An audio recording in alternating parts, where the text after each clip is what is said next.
Hello and welcome to the Expert Exchange.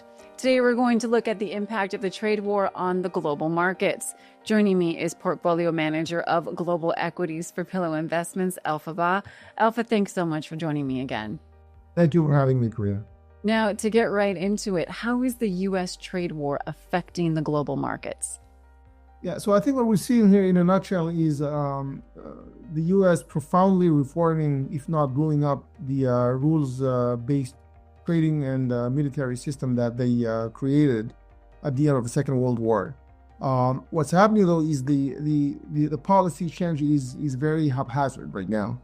And so that is injecting uncertainty in global markets. And what we've seen year to date with the on and off policies of President Trump, what we've seen is actually the U.S. market underperformed dramatically the global markets, ex-U.S. So if you look at, the S&P 500, it's down about 3.5% year to date, whereas the global markets, excluding the U.S., is up about 9%.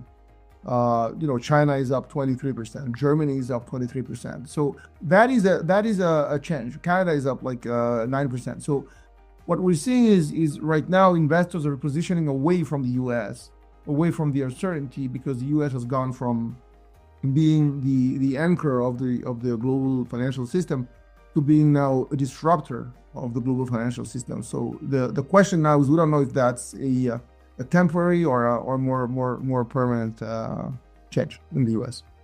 Now, what do you think are the best options on a global scale for investment at this time? So, as I said, right now, the money is flowing into Europe and China.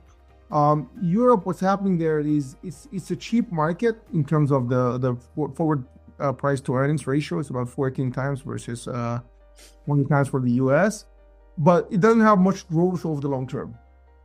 What's changed in Europe right now is actually Germany. Germany has been very adamant that they will be spending about $1 trillion, euros, 900 billion euros in infrastructure and defense. And I think those two elements will create a positive productivity impact for the German economy. And the OECD numbers show actually an acceleration of German GDP growth from last year. It was like negative 0.4% last year to 1.2, 1.3% in the next 2 years. So that is significant, and I think that the German economy is on a path of faster growth than they've experienced in the past 10 years. Still lower than the US, but at least faster from their own historical perspective. And then China continues to grow strongly around 4.5% to 5%. With the government implementing several fiscal stimulus measures to support that consumption growth in China. Whichever party wins the next election, we think, to try to internalize some growth from Canada. And we also like gold from a geopolitical risk management perspective. And an interesting factoid is that gold has been the best asset class this century, far higher than the stock markets. It's actually gone up 10 times since 2000. Right, and it's hitting its all-time high at the moment. So, yeah.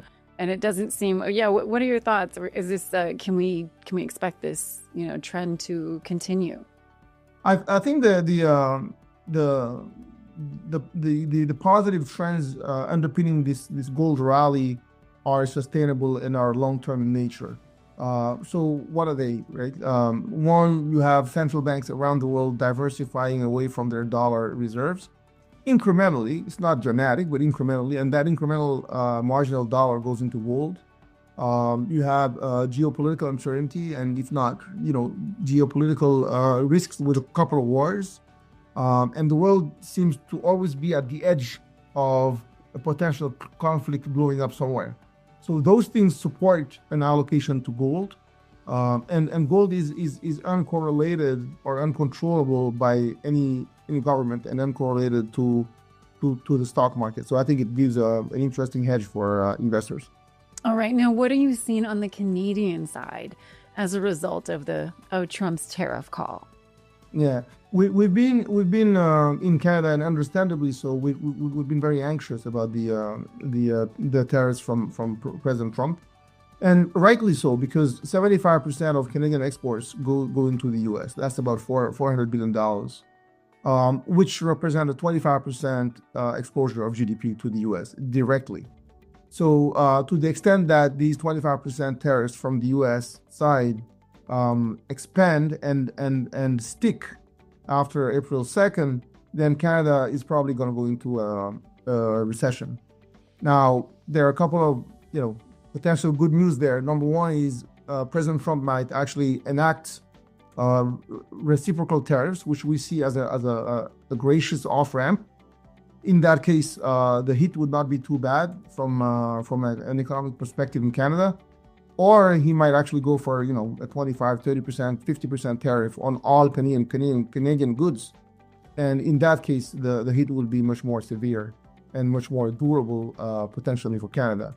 But I think Canada can weather the storm, or at least partly weather the storm, for a couple of reasons. Number one, our fiscal order is in decent shape. We have 2% fiscal deficit and about 100%, less than 100% debt to GDP.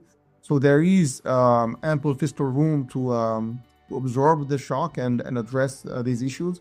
And also there are some self-help policies that Canada can enact. For example, if we were to free up interprovincial trade by lowering regulation, lowering licensing, lowering transportation impediments, that could act like a 7% stimulus to GDP. So that would be $160 billion fill-in to the Canadian economy. We could also increase infrastructure spending, both physical and AI. And importantly, Canada has to look into diversifying its trade relationships and finding more reliable partners. So I think we're doing that towards Europe, but I think we should also be doing that towards Asia, which is a much more dynamic economy. Well, yeah, and to speak about on the AI, TELUS just recently announced this partnership, or potential partnership, with NVIDIA to sort of put together a AI superhouse for Canadians and to start to provide that sort of technology in Canada. I don't know if you had a chance to see that, but there are some actions being taken, as well as the CEOs of 14 CEOs of 10 of the biggest energy companies in Canada also position an action plan to Ottawa to start exactly some of the things that you're saying. So that's some good positive momentum in some in ways that probably should have been happening maybe even that's the thing. I think Canada has been a bit of a laggard as far as AI is concerned. The good news is AI is just starting. The bad news is it's moving fast. So therefore, we probably have to get on the bandwagon sooner rather than later. I would add one potential initiative as the U.S. injects more uncertainty in their higher education system. Canada should try to attract some of the talent, some of the scientists, some of the AI researchers in the U.S. Potentially some non-American AI researchers who might want to find a home elsewhere. Our universities could offer them an interesting home, not too far from the U.S. exposure. Europe is doing that. I think Canada should be doing that. I think other initiatives include partnering with some of the open source AI software applications that are now sprouting around the world, especially from China. So there are avenues that we can explore to make AI more pervasive in our economy. And I think it's really important because I think AI generates productivity. Eventually, it will generate a productivity boom.